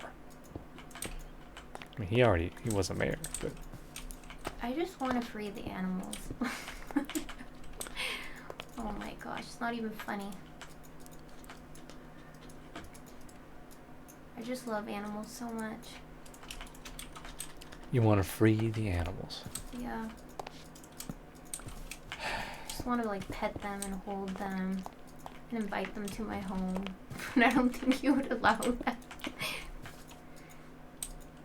Well, you mean like inside my structure? Yeah, you know how I'm always like feeding all the squirrels and everything? You don't Depend on animal. You don't like that. I definitely should not No, be I don't feeding dislike squirrels. feeding squirrels. I just don't like it when they thrash my garden. What is ESO? Elder Scrolls Online. Wait, I need to play that. How Nah, much? you don't. I have so much time right now. He is rescuing a pig Nah, from a butcher. you know, how you much should more play- vegan is that? You know what you should play instead Minecraft. of ESO? No, I don't know. Don't say it. Why? I do not like that game. It's so dark. I'm not talking about Outward. Oh, what game? It is a game called The Elder Scrolls Skyrim. Oh, I've never played Skyrim, but I have played. I guess like I have never played Skyrim either, and I've been thinking about it. On one hand, you have the ability to mod it and make it look really, really, really good. Kind of like default Minecraft versus the Minecraft I'm playing. Wait, can you play with two people on Skyrim? No. Wait, Skyrim is like Morrowind. Skyrim is the sequel to which came first, Morrowind or Oblivion? I think Morrowind was first. You know, like that game, I spent so much time playing that game. Those games are seriously some of my favorite games on earth. Yeah. And it brings like tears to my eyes thinking about him. Well, what's the last one you played? I don't remember. So, well, have you played Oblivion? Yeah, Okay, that was the last one. you probably played. that was the last one. I think that was on the PS2. Skyrim is the most popular. Oh man, I remember we were making gaming content when Skyrim came out, and it just took over everything. Okay, he says Morrowind came out 2002, Oblivion 2006, Skyrim 2011, and ESO 2014. Yeah, I haven't played Skyrim. I want to now. Well, okay, so I didn't finish. Wait, If you play on the PC, you can mod it, and it looks a lot better than default. Or you can play it on the Switch. you can play it on the Switch. Yeah, so I'm either going to get it on the Switch. Well, I'm not even... Look, it's a major time sink, and I got stuff I'm trying to do. But if I do play Skyrim, I'm either going to play it on the Switch, or I'm gonna get it on the PC. I want to play ESO. No. Is that an MMORPG? Yes. Oh, I love that. You don't need to play. It'll ESO. it'll fill the lonely gap in my heart right now.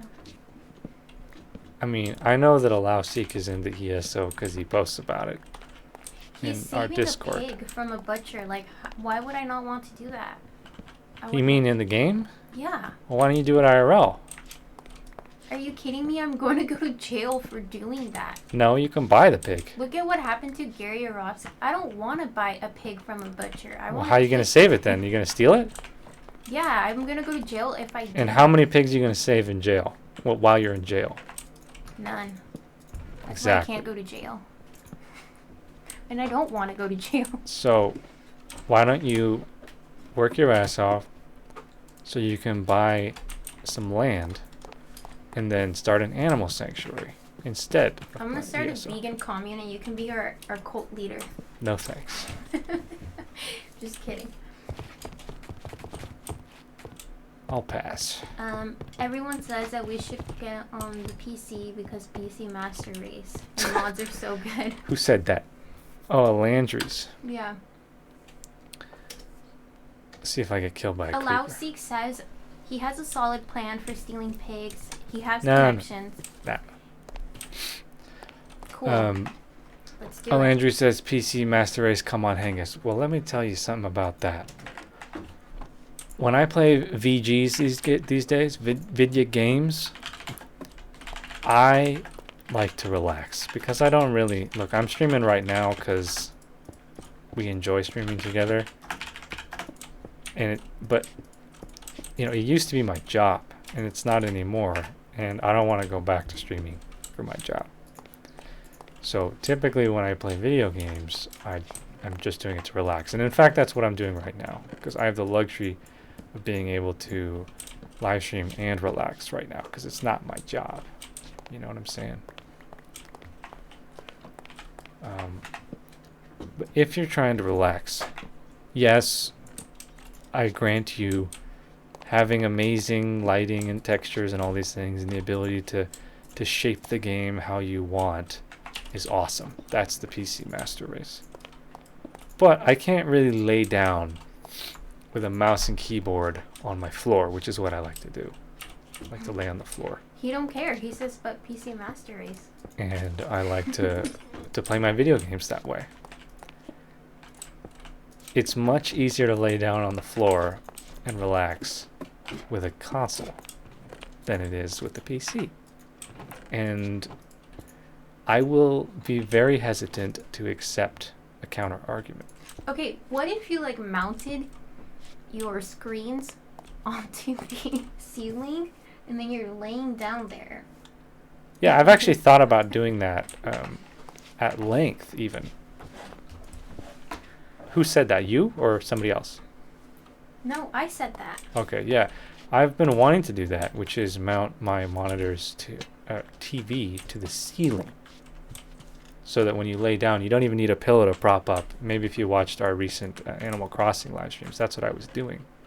I was laying on the floor with my Switch and playing and live streaming. And I really enjoyed that because it was so relaxing. But the next level is you don't need the pillow to prop it up. You just look straight up 90 degrees at your ceiling where you have your TV, and then you play that way. That's the end game right now. I'm not there yet. Okay, let me just secure this structure, and then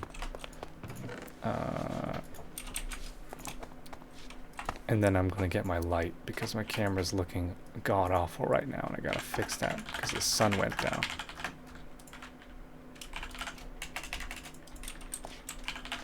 I hate it when the sun goes down. You want to move to a planet where it never goes down?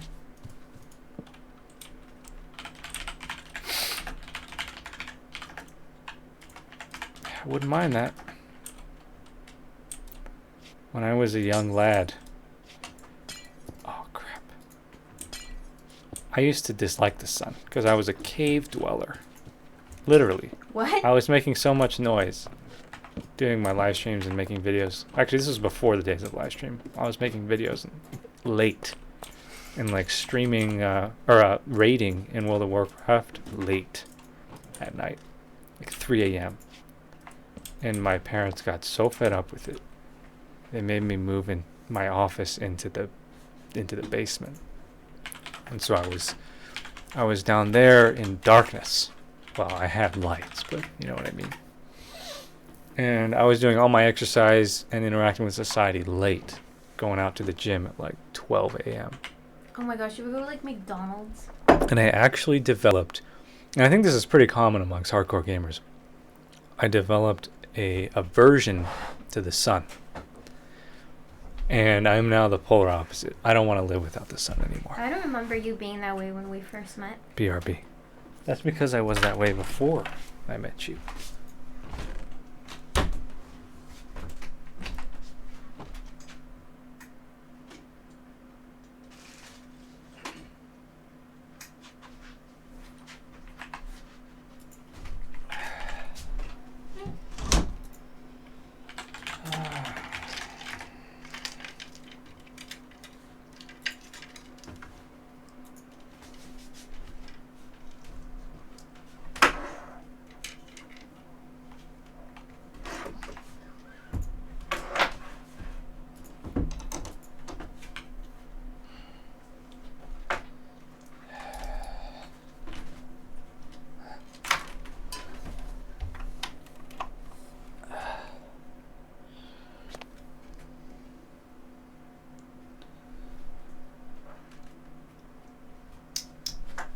Let's see how well that camera handles some low light action.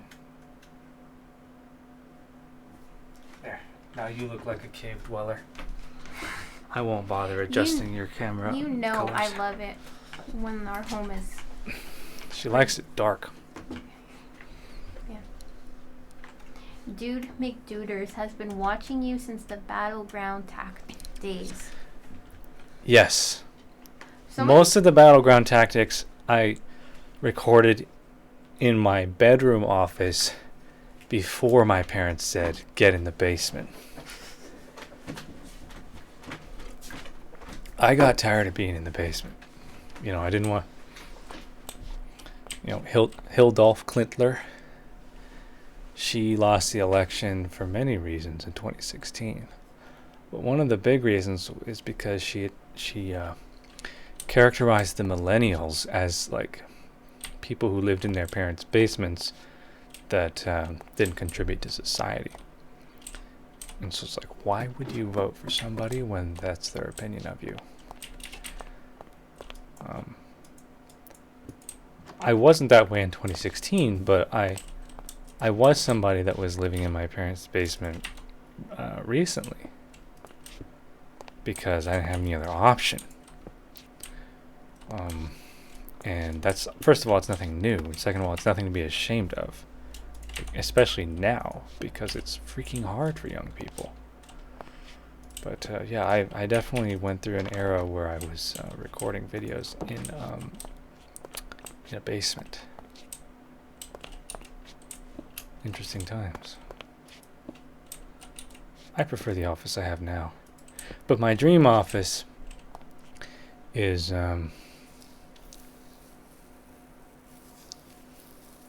basically a tower. Small tower, a modest one, with a panorama of glass in the middle of a forest. That's where I want my office to be. And I want to build it myself too. I like building. I remember when he was beast mode and started lifting all the time. Glad to see you as a healthy vegan nowadays, dude. Yes, thank you, dude. Wow, that feels good coming from somebody who enjoyed my time. You liked me when I was on a bodybuilder's diet, and now you're like, good to see you're vegan. Wow, that's like full circle for me, man. Thanks for saying that. I was on the bodybuilder's diet. Bad. I was eating, oh man, like 2 to 3 turkey burgers a day. Drinking sometimes like a gallon of milk a day. Oh God. My skin was awful. And I had really bad heartburn. Not heartburn. Whatchamacallit? Acid reflux. It's in my early 20s, and I was being kept awake at night by acid bubbling up through my esophagus. Super uncomfortable. And I went to the doctor about that, and they put me on meds. Prilosec OTC is what they tried to get me on. And so that was pretty much I mean, everybody has their own origin story with veganism, why they went vegan, or just veganism is a strong word. Everybody has their own story for the plant-based diet, why they started. That was the main reason for me. 1 second.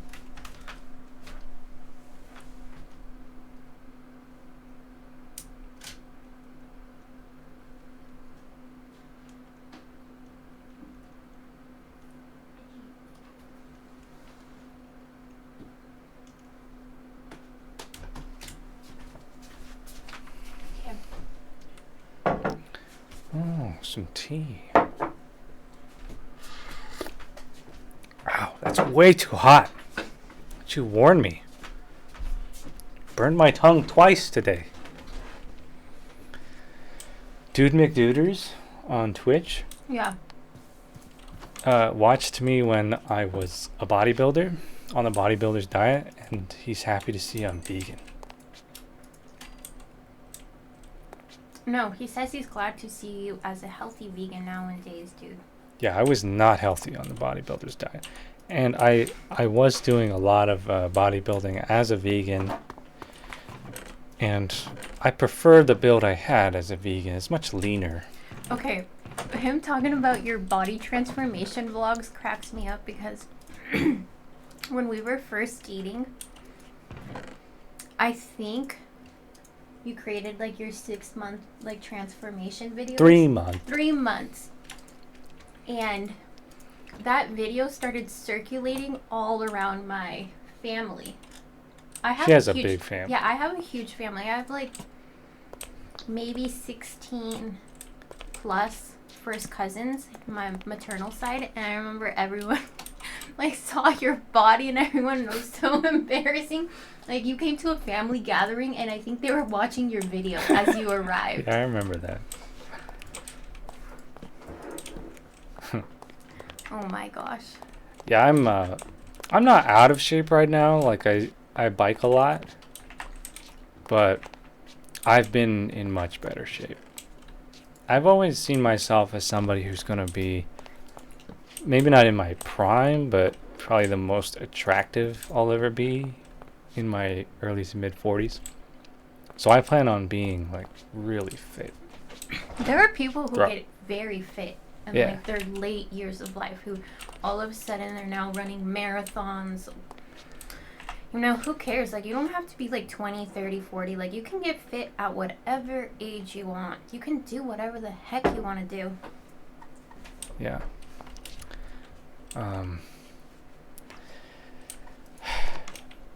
It's not like I'm holding off and waiting until I'm older to get more fit than I am. It's just that people have this notion, like she just said, that, oh crap, I'm past my prime, which for men is like, I don't know, 24 for a lot of people. Therefore, I'm never going to be that fit or that attractive again. It's all garbage, man. Got to get out of that mindset.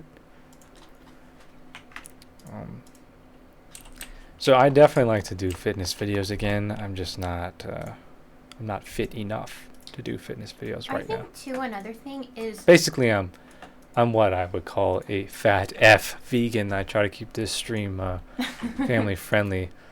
I'm not as fat as I ever have been right now, but recently I was. Like I would say like December or November, I was the fattest I've ever been. This year, or excuse me, 2019. Yeah. That's why getting the bike was like an emergency situation for me. A new bike, because my other one was messed up. Anyway, what were you gonna say? We just don't really have access to like a great gym around us unless we want to drive like 15 to 20 minutes. But it's just not that viable. And the gym memberships are expensive too. Yeah, that's the main reason, honestly. I mean, I'm not going to make excuses, but I have personally tried every gym in my local city and the neighboring city too. And they're all really disappointing compared to the gyms I was working out in prior to moving out of my parents' house. And I really miss those gyms. I want them back. But some of you may know I ran for local office recently in my local city. And like the main thing that the community was discussing is this big investment we're going to make into our community center and expanding our gym, basically. And all the politicians like to talk a big game, as they always do, but the incumbents haven't done squat.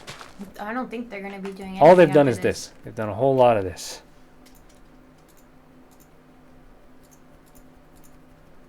And a whole lot of no progress. So that's been really disappointing for me. Where our gym options are terrible bad. So the trade-off is we live in a really beautiful area. There's a lot of hiking.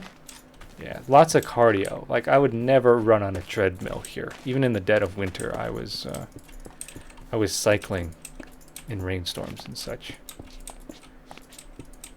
That was fun, but probably not something you want to do if you're trying to avoid getting sick. But as far as weight training facility, dude, our options are bleak. Bleak. Yeah. Gotta get back into it. I will.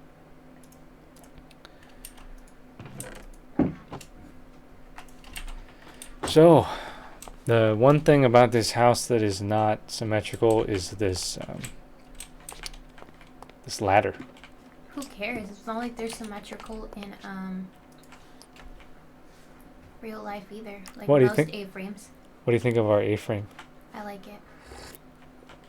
Your head is like right under this log. It looks so uncomfortable. Here, I'll show them what it looks like. Wait.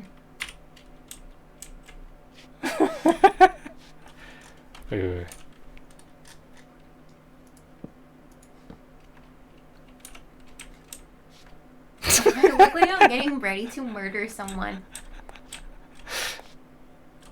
You've got no breathing room. Gotta fix that. Dude McDuders was asking if we still live in that town with the nice train you were showing your Pokemon Go Nice video. train. I'm surprised anybody remembers that. That was one video. I was biking around downtown, and it was during tourist season, and there was a train full of people. Yeah, same town. I invested my life savings here at age 25. So I didn't have much because I didn't inherit anything.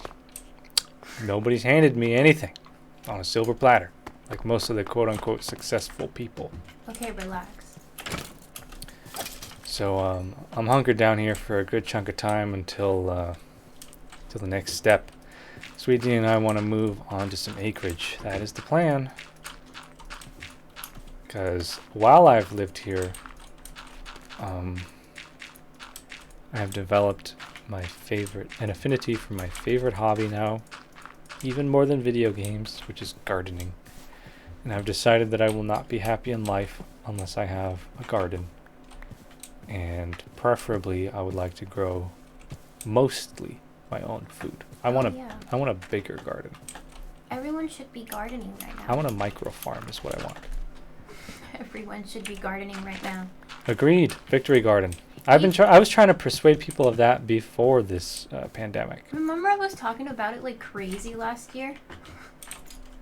Even if you live in an apartment and you have a balcony, like grow some herbs, grow some lettuce. Like you can grow. You'd be surprised what you can grow in containers. You can pretty much grow anything. Like you can even have a little dwarf apple tree, dwarf fig tree. If you have a balcony. If you have a balcony, and if not, well then, I don't know, figure it out. That's not that great, but yeah. She makes a good point. No excuses. Even if you have a studio apartment, Honestly, or a loft or whatever, you can grow stuff. even if you don't want to grow like fruits and vegetables, get a freaking house plant. They bring you so much joy and happiness. Dude, you don't even have to have a window. Because these days, they sell really affordable clip-on UV lights with LED, so they're really energy efficient too. And you can just grow something, like a tomato plant. And it will just teach you so much about life and Earth, like the origin of life on Earth. What could be more important a lesson than that? It'll teach you about your ancestry, honestly. To grow something, to grow food for yourself for the first time in your life, like if you haven't done that yet, oh man, it's life-changing. I know it was for me. So, yeah, dude, we gotta have a micro farm. And one step I haven't taken is to have a farm that is codependent upon animals. So I wouldn't say that agriculture was initially dependent upon domestication of animals, livestock, because you can certainly do it without animals. But it probably was. Or at least the domestication of livestock followed shortly after. In fact, I'm reading an anthropology book about this. We definitely domesticated plants first and started growing plants before we started like raising pigs for slaughter. But having animals in your grow up is actually the most efficient way to do it. Because if you don't have animals, you're going to be relying 100% on composting to feed your plants. And in our case, like we don't have a lot of space, so we don't even have tumblers here. So we're buying our compost. Which is not great because buying all the soil. I mean, if you don't buy it in bulk, then you're not getting plastic, and then those bags, they're not recycling them. Yeah, I mean the bags are obviously a problem, but it doesn't have to be that way. But anyway, the reason I bring it up is because you can have a symbiotic relationship with The animal I'm really looking at is the duck, because the duck is one of my favorite animals. I'm so amazed by ducks because they have conquered the sky. They fly really well, and they can take off from water better than most birds. Amazing. They've conquered the water. They float effortlessly. They have flippers. They can dive super well. Oh man, they can swim. And they can walk. How many animals are masters of the air, the water, and the land? Not many. So I'm just mystified by ducks for that reason. But also, I'm told they're the best. Sorry. I'm told they're the best slug repellents. Mm-hmm. Which we struggle a lot with slugs here. I don't want to kill them because I'm vegan and all that.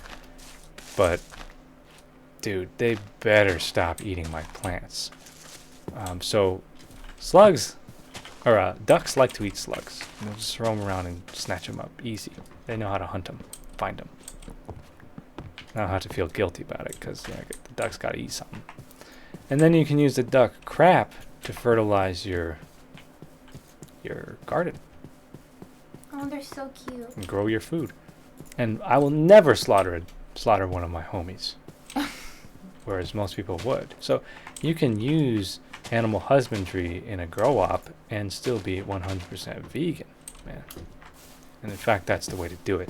And so living in the downtown area, we can't have ducks. I mean, we could, but it would be difficult and awkward to have ducks. No, you I don't have the can, space here. but there is a lot of predators in the area. Oh yeah, coyotes, So then coons. we'd face a lot of heartbreak. Yeah, they would constantly be predated upon by raptors, coyotes, raccoons. We don't have enough space. People will complain about the noise. It's just not ideal. So we need some more space, and then I'm going to get a flock of ducks. I'm going to get a pig or two. Sweet D wants... I want cows. I love cows. well, there's your fertilizer. Oh, God. So what do you think of our A-frame? Come out here and look at it. Wait. Who doesn't love cows? It's very stone. It's mostly stone. More Yeah. stone than I was anticipating. Snoqualmie Town says laundry. Yep, we live there. It's a historic town. This is a railroad town. We don't really use railroads in the United States anymore Raptors. because we built interstates and invented cars. But we need to go back to the trains, man. You think it's very A-frame? Well, why not? Yeah, I like it. It's cute.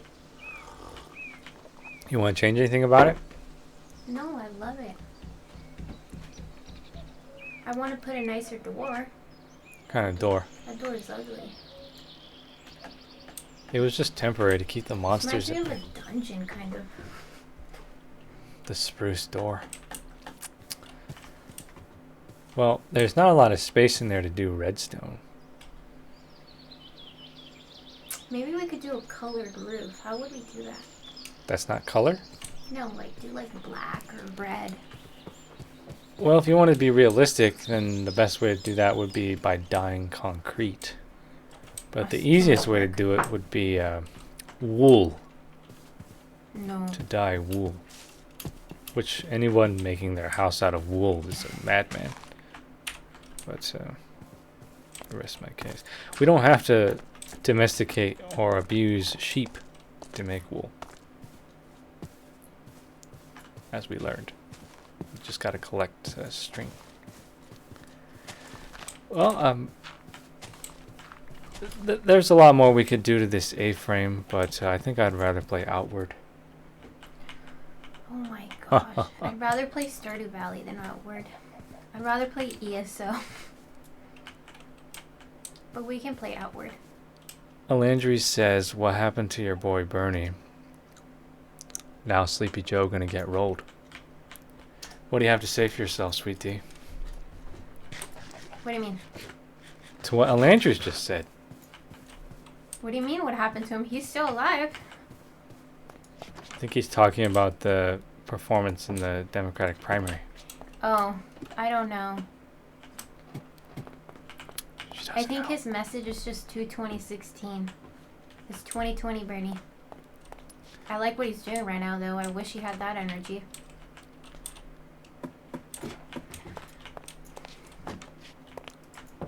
Plus, I'm worried he might die from coronavirus.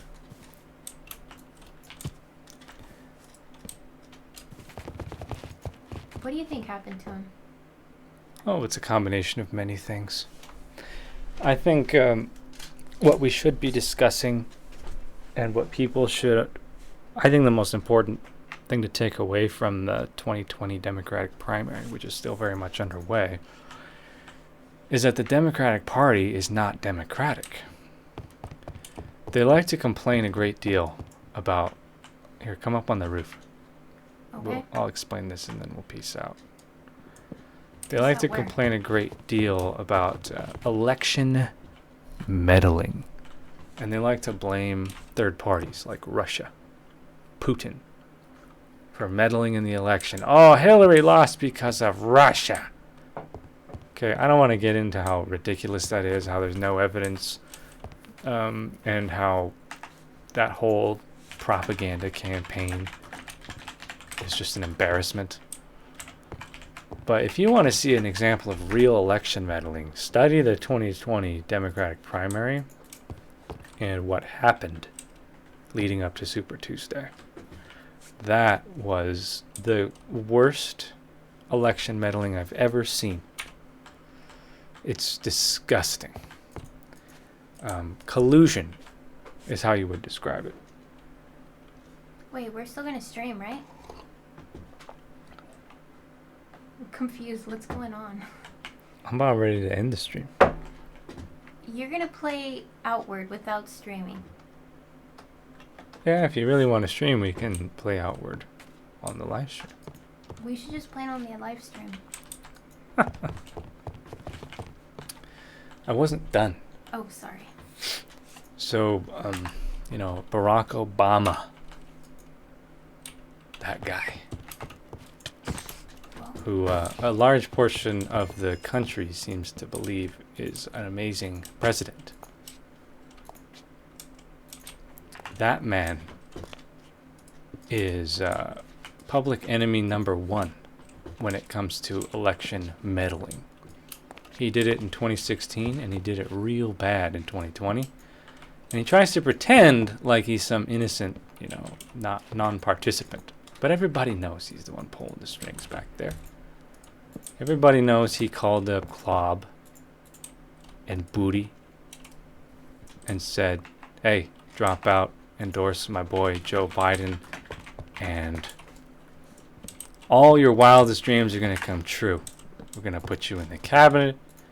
You're going to have this lucrative political career spanning your lifetime. It's going to be awesome. Just drop out.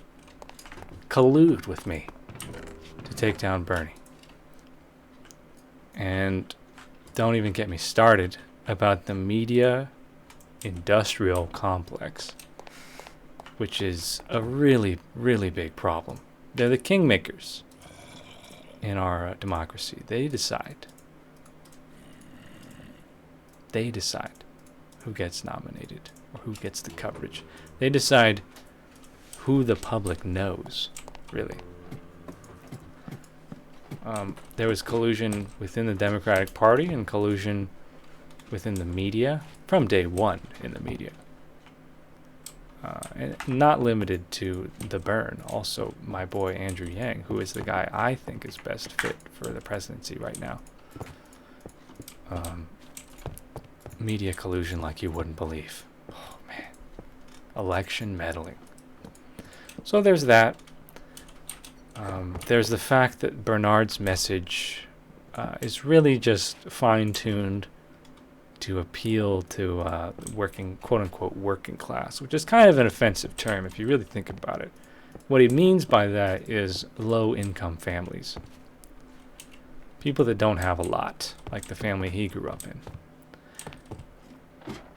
The reason working class is not the right term is because there are a lot of low-income families that aren't working. A lot of them are disabled, people that are disabled, that can't work. because they don't have legs. I Or, they've got crippling mental problems. I have a brother who's got crippling mental problems that can't work, or at least he can't hold a job. So he's definitely low income, but he's not working, per se. So, his campaign was reaching out to me. I live in a very middle class white area, grew up in that kind of area. And I'm trying to tell these people, listen, your message is not going to work in these communities. You've got to change your message. And I try to advise them on how to do it. They don't listen. The Bernie campaign does not listen to any type of criticism. And then Bernard himself, as a candidate, is a softie. He will not tell the truth about Joe Biden. Because in his mind, he would be sinking down to Trump's level of making personal attacks and not focusing on the issues. This is his flaw, his fatal flaw, if you will, is that he's too much of a softie, he's too much of a nice guy to do what is necessary, which is to tell everybody that Joe Biden is corrupt. He's been corrupt his entire life, and he takes bribes. He's bought. That's why he doesn't understand Medicare for all. He doesn't understand socialized healthcare, because he's paid not to understand it. He is the problem. Joe Biden is the problem. Okay, can you download the game? Outward? Yeah. Are you trying to stop me from talking about this? No, I just want you to. You can talk about that, but download the game because I already have it downloaded. No, we're going to do it in a separate video file. No. If you really want to stream it tonight. We should do it in the same one. It doesn't matter. It does matter. How many YouTube channels have you built? So you have to end the stream and start a new one? That's right. Why does one do that? That doesn't sound... So you can have 2 different videos on your YouTube channel. You don't have a video called Minecraft A-frame building or whatever this one is called, and then start playing Outward and the second half of your video. That's ridiculous. Okay. Anyway, sorry. Keep going on. Bernie refuses to do what is necessary in order to win. That's one of the many problems with his campaign. But I would say the biggest problem is the extremely corrupt system we have, where it has become normal to meddle in elections and collude. Actually, domestic collusion. Forget about all this Russiagate nonsense. That's not what's happening. What's happening is that 58% of the electorate did not participate in the 2016 presidential election. 58%. That is a big majority of people. Why didn't they participate? Big reason. Voter suppression. Huge problem. Voter suppression. Big problem.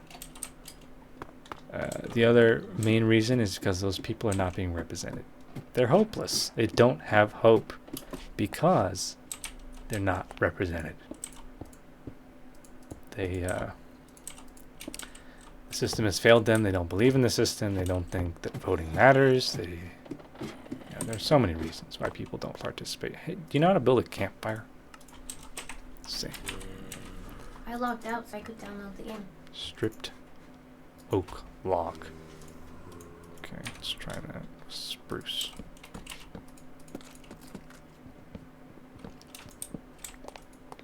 She's actually gonna play Outward. Can't believe this. I've been nagging her for months. I know, I'm tired about hearing about it. Now we're gonna play ESO too. Nope. Not gonna Play happen. by myself then. And I'll rest. No, just play Skyrim if you're gonna play one of those games. How much does it even cost? I bet you ESO has a subscription fee. I'm almost sure it does. I'm not looking to pay subscriptions Exactly. right now. I'm gonna look at You, the streams. the guy who's trying to persuade you to play ESO, Lausik, Maybe he's being paid to do that. he told us he spent 2,000 hours in Skyrim. He spent 2,000 hours playing Skyrim? Yeah, so why don't you play Skyrim a couple times and then tell me about ESO? Because Skyrim is a better game. Ricky Davis says ESO is free. Oh, maybe it is. Anyway, I didn't really finish what I wanted to say about the Bernard campaign, but yeah, it's a very complicated issue, and people should be very alarmed by the state of our democracy because it's a farce. The Democratic primary election is a joke. It's a joke, and it's totally invalid as far as I'm concerned.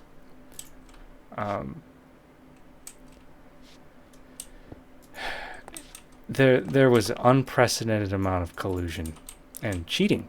I mean, come on, does anybody think that the Iowa caucus was legit? Anyone? I don't. Not for a second. The evidence is overwhelming. If that happened in any other country, we would already be saying that it was a regime change and illegitimate, and we'd be like sending our forces over there to install a puppet, right? Because of the election fraud. That's the level of fraud in that election. And then the most recent one, the Super Tuesday #2, where 3 states voted, several million Americans were told to go out by the DNC and vote in the middle of a pandemic outbreak, where the people who were they were volunteering to host the polling stations are now coming down with and dying from COVID. That blood is on the Democratic Party's hands. They told voters to go out in the middle of a pandemic outbreak. That election is invalid. I'm sorry. On top of that, the Democratic primary election is privately owned. It's not publicly owned or managed or operated. It's all private. Which means that although they do take your vote has no legal authority whatsoever. And in fact, the results of 2016 were contested in court, federal court, because they straight up stole the election from Bernard. And broke their own rules. The DNC did. Their own rules they broke in the way they went about nominating Hildolf. And the federal judge says it's okay. They can do it because it's their election. They make the rules. They can change them. They're not legally bound to their rules. They can nominate whoever they want. And so anyone who is under the impression that the Democratic nominee is chosen by popular vote, you are mistaken. That is not how it works. The Democratic Party chooses their nominee, and that's all there is to it. And they will never choose Bernard. They would choose Donald Trump before they chose Bernie Sanders. So, nobody should be surprised that Bernard is losing the primary, because they were never going to let him win. They've done everything within their power to make sure he doesn't.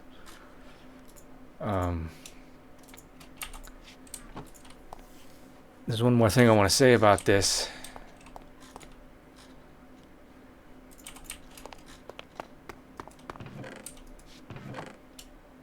But it slipped my mind. Basically, now is a perfect time.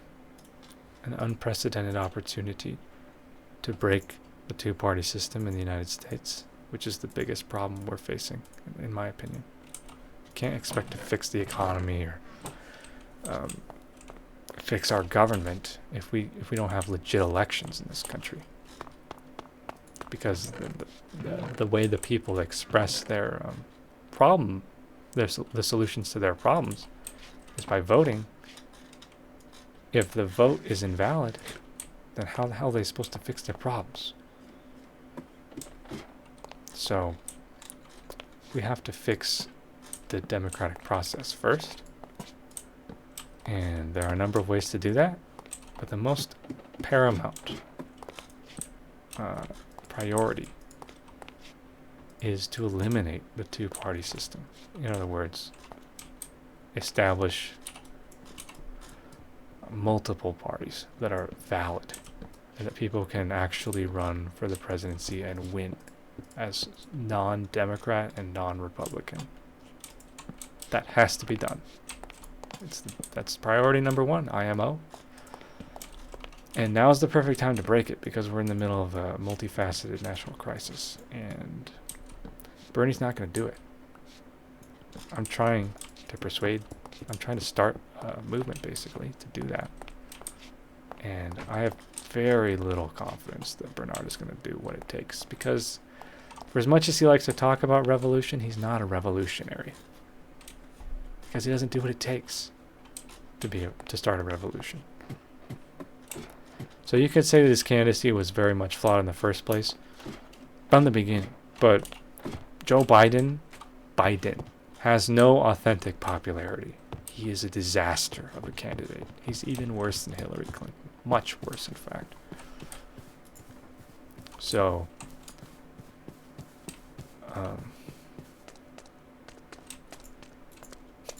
it's bleak. It's a sorry state of affairs. And don't be surprised if the Democratic Party says, you know what, Biden, you got too many problems, even though Bernie got all these delegates and received millions and millions of votes. We're going to nominate somebody else because you're not going to beat Trump. Your brain is melting. And you're probably a rapist. So we're not going to nominate you. Don't be surprised if that happens, but they will never nominate Bernie Sanders. So the only way Bernie Sanders is going to be president is if he decides, you know what, F the Democratic Party, F the Republican Party. And that is what he's been doing in Congress for 30 years. He's the longest serving independent in congressional history. But for some reason, he doesn't have the balls to run as an independent for president. So that's the only chance for Bernie Sanders. But at this rate, honestly, we have better options because Bernie is really old. And he's got a lot of problems. And I don't think he understands the modern economy the way he thinks he does. But I still vote for him because he's an authentic, trustworthy person. Okay, so there you have it. Sweet D wants to stream some outwards, so we'll probably do that. Okay, but you don't need to start a new file. Don't tell me. Okay, you just got it all fired up. So we'll probably be back in 10 to 20 minutes to take a little breather. Love you guys.